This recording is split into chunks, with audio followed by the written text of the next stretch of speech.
Hi friends, this is Nisha from A to Z study channel. तो आज हम विश्व का इतिहास पढ़ेंगे जिसमें हम नेपोलियन बोनापार्ट का उत्थान और पतन इसके एमसीक्यू करेंगे।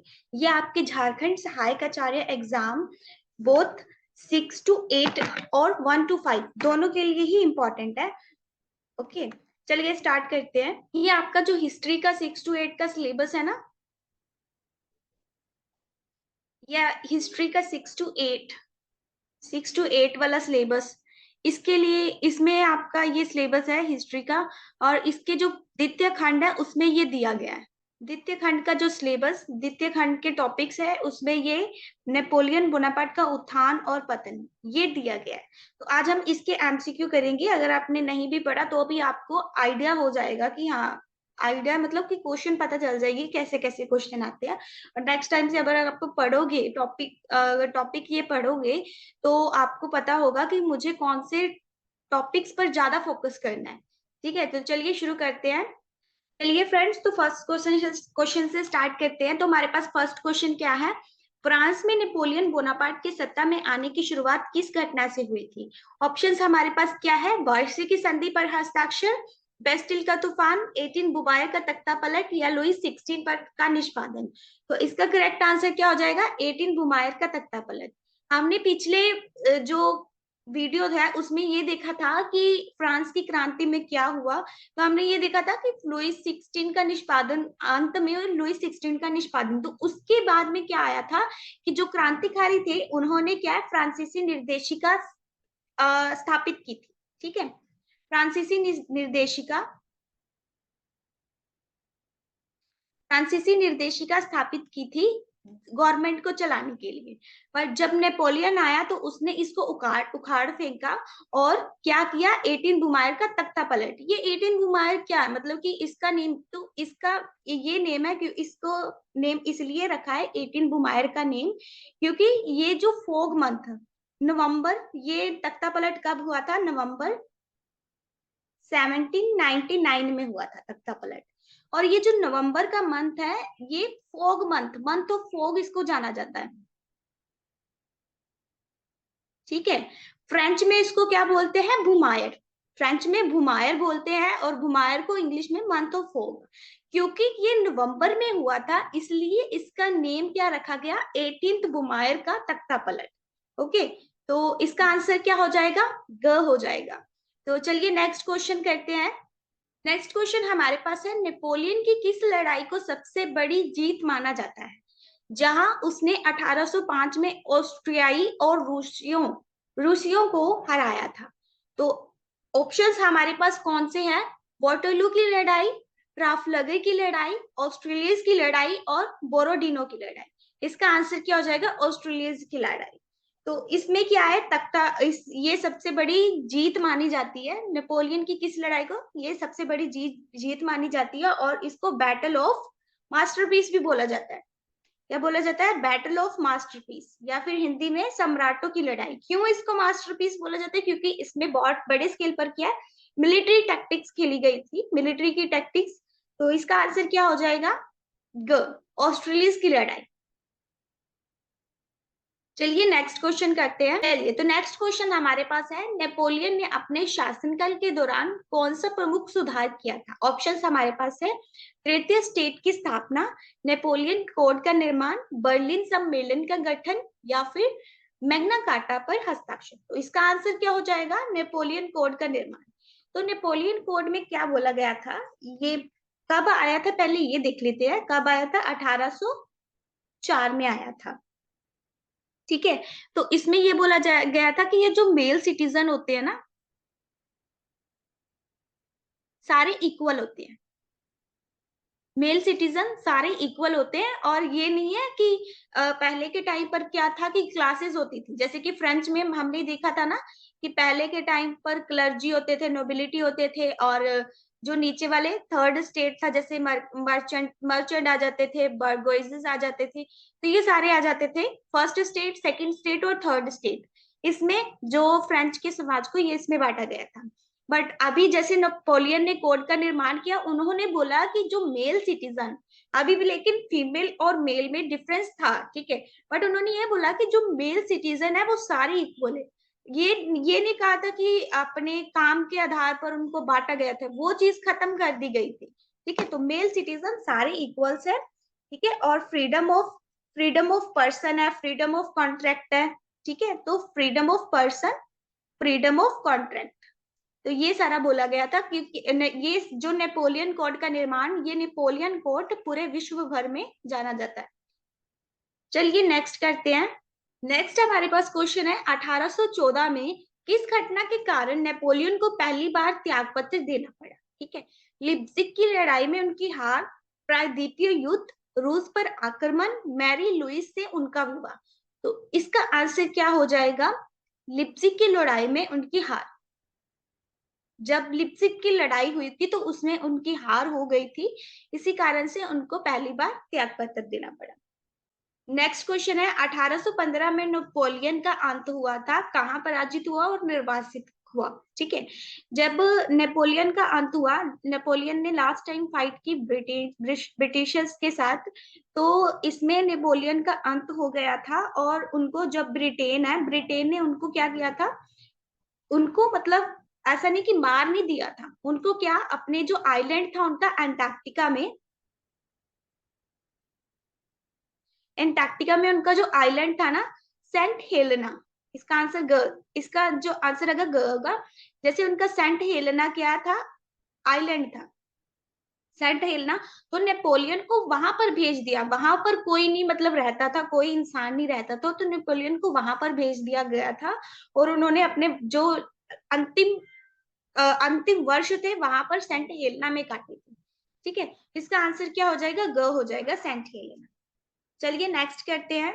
ओके, तो नेक्स्ट क्वेश्चन हमारे पास है, 1802 में किस संधि ने यूरोपियन शक्तियों के साथ नेपोलियन की अस्थायी शांति को चिन्हित किया? ठीक है, जैसे नेपोलियन युद्ध करता जा रहा था ब्रिटेन के साथ, उसका ज्यादा, फ्रांस का ब्रिटेन के साथ ज्यादा युद्ध था, तो जो दूसरे यूरोपीय देश थे, मतलब कि उनको था कि हमारे जो कॉन्टिनेंट है उसमें शांति बनी रहे, तो उन्होंने क्या किया, इनके बीच में संधि कराई। तो कौन सी संधि थी? अमीन्स की संधि थी। किसके किसके बीच में हुई थी? फ्रांस के और ब्रिटेन के बीच में। ठीक है, फ्रांस और ब्रिटेन के बीच में ये संधि हुई थी। इसका आंसर ख हो जाएगा, अमीन्स की संधि। चलिए नेक्स्ट क्वेश्चन करते हैं। नेक्स्ट हमारे पास क्वेश्चन है, नेपोलियन द्वारा शुरू की गई महाद्वीपीय व्यवस्था का मुख्य लक्ष्य क्या था?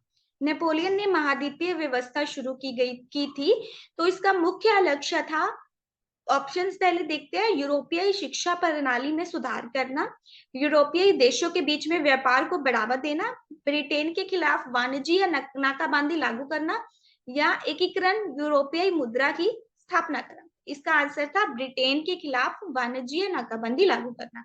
उनका ये मकसद था कि जो यूरोपीय देश ब्रिटेन के साथ व्यापार करते हैं उसको बंद किया जाए, मतलब कि उसको बंद करवाना था, ब्रिटेन को पूरी तरह से आर्थिक रूप से क्या, कमजोर करना था उनका लक्ष्य। तो आर्थिक नाकाबंदी था। ठीक है, आर्थिक नाकाबंदी करना था, किसके खिलाफ? ब्रिटेन के खिलाफ। चलिए अभी नेक्स्ट क्वेश्चन करते हैं। नेक्स्ट क्वेश्चन हमारे पास है, 1804 की किस घटना ने फ्रांस के सम्राट के रूप में नेपोलियन के शासन को मजबूत किया? तो ऑप्शन हमारे पास है, फ्रांस के राष्ट्रपति के रूप में उनका चुनाव, नोट्रे डैम कैथेड्रल में उनका राष्ट्राभिषेक, पेरिस की संधि पर हस्ताक्षर, बैंक ऑफ फ्रांस की स्थापना। इसका आंसर क्या हो जाएगा? नोट्रे डैम कैथेड्रल में उनका राज्याभिषेक। तो ये हुआ था, ये प्रथम फ्रांसीसी साम्राज्य का एक प्रतीक है, जो कि 1804 में हुआ था। ठीक है, इसका आंसर क्या हो जाएगा? ग हो जाएगा। चलिए नेक्स्ट क्वेश्चन करते हैं। नेक्स्ट क्वेश्चन हमारे पास है, किस अभियान के दौरान नेपोलियन को कठोर सर्दियों की परिस्थितियों के कारण विनाशकारी वापसी का सामना करना पड़ा? इसमें से कौन सा अभियान था? तो ऑप्शन देखते हैं, इतावली अभियान, मिस्र अभियान, 1812 का रूसी अभियान, या जर्मन अभियान। इसका आंसर हो जाएगा 1812 का रूसी अभियान। तो ये अभियान ऐसा, मतलब कि कैंपेन क्यों किया था नेपोलियन ने? नेपोलियन चाहता था कि जो रूसी है, जो रशिया है, वो उनके साथ कंप्लाई करे, उनके साथ सहमत हो कि ब्रिटेन को ब्लॉक्ड किया जाए, कॉन्टिनेंट में ब्लॉक्ड किया जाए, उनका रास्ता खत्म किया जाए। ठीक है, तो 1812 का रूसी अभियान, ये किसके खिलाफ था? ब्रिटेन के खिलाफ था, ब्रिटेन के खिलाफ था। और किसका मतलब कि रूस को साथ लेना था उनका मेन मकसद। चलिए नेक्स्ट करते हैं। तो नेक्स्ट क्वेश्चन हमारे पास है, फ्रांस में नेपोलियन की सत्ता में आने की शुरुआत किस घटना से हुई थी? ऑप्शंस है बेस्टिल का तूफान, आंतक का शासन, निर्देशिका का पतन या टेनिस कोर्ट शपथ। तो इसका आंसर हो जाएगा निर्देशिका का पतन। जैसे हमने पहले देखा था कि राजा के पतन के बाद में क्या स्थापित हुआ था? फ्रांसीसी निर्देशिका को स्थापित किया था गवर्नमेंट चलाने के लिए। उसके बाद में जब नेपोलियन आया तो नेपोलियन ने इस निर्देशिका का क्या कर दिया? तख्ता पलट, मतलब कि उखाड़ फेंका, इसको खत्म कर दिया निर्देशिका को। उसके स्थान पर क्या उसने स्थापित किया था? वाणिज्य दूतावास। ठीक है, वाणिज्य दूतावास ये स्थापित किया था। इसका आंसर क्या हो जाएगा? ग हो जाएगा।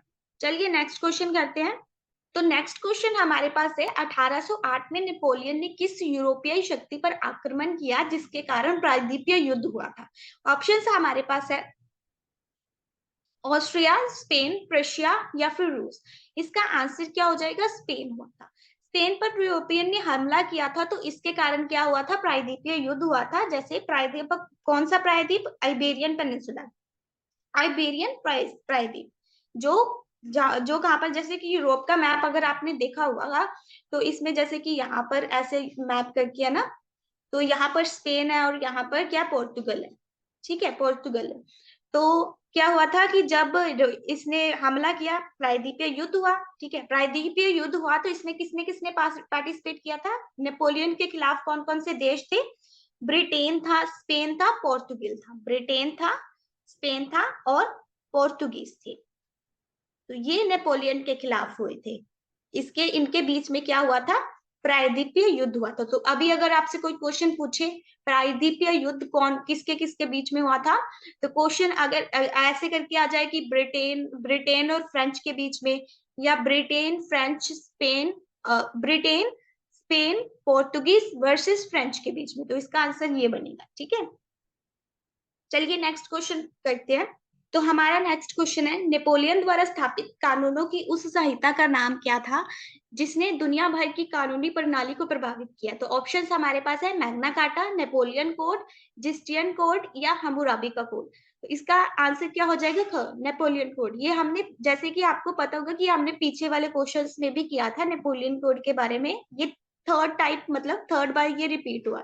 बट आपको पता होगा कि ये जो क्वेश्चन है मैंने मॉडिफाई करके पूछा है, ये मॉडिफाइड क्वेश्चन है। ठीक है, तो इसका ये जो नेपोलियन कोड इंपॉर्टेंट है, एग्जाम में भी पूछा जा सकता है। अगर ये 3 बार मॉडिफाई करके रिपीट हो सकता है तो एग्जाम में भी ये पूछा जा सकता है।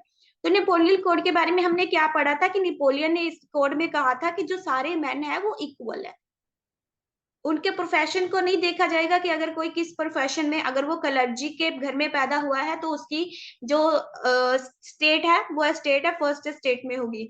अगर कोई नोबिलिटी के घर में पैदा हुआ है तो वो सेकंड स्टेट में आएगा। वो सारा क्या है, खत्म कर दिया था नेपोलियन कोड में। वो उसको मान्यता नहीं दी गई थी। उन्होंने बोला कि चाहे वो किसी भी प्रोफेशन के घर में पैदा होता है या फिर वो किसी भी प्रोफेशन को अपनाता है, तो ये जरूरी नहीं है कि उसको फर्स्ट स्टेट थर्ड स्टेट में शिफ्ट किया जाएगा। मतलब कि कोई भी मैन है वो इक्वल है। ठीक है, तो यही तक थे हमारे question. Thank you for watching this video. अगर आपको सेशन अच्छा लगा है तो लाइक शेयर कर दीजिए।